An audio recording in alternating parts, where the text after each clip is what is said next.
বহুত দিন ধরেই এডিট করব বলে বলে আর এডিটই করা হচ্ছিল না। আর এটা পোস্ট করতেও ভুলে গিয়েছিলাম। তো এটা হচ্ছে আমাদের লাস্ট ছট পূজার দিন।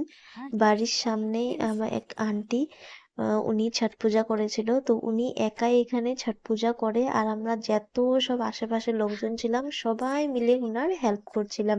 এখানে দেখো দুজন তিনজন আন্টি আছে, সাথে ওনার মেয়ে আছে, এখানে আন্টি হেল্প করছে, আন্টির হাজবেন্ড হেল্প করছে, আমরা সবাই মিলে আন্টি হেল্প করছি। এটা পুরা রাত জাগা ছিলাম আমরা।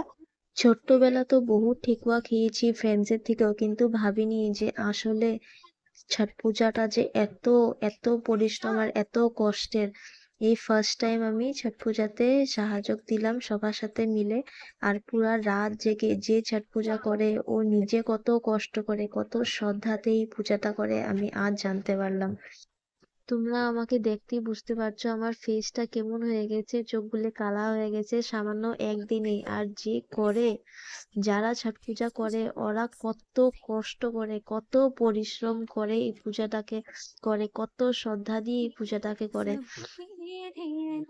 অবশ্যই আমার চোখে একটু ঘুম তো ছিলই, কিন্তু সেমনি অতই বেশি আমার খুব ফুর্তি ছিল যে আমি সবার সাথে মিলে এটা করতে পেরেছি। এটা পরের দিন আম্মায় কতগুলো প্রসাদও দিয়ে যায়।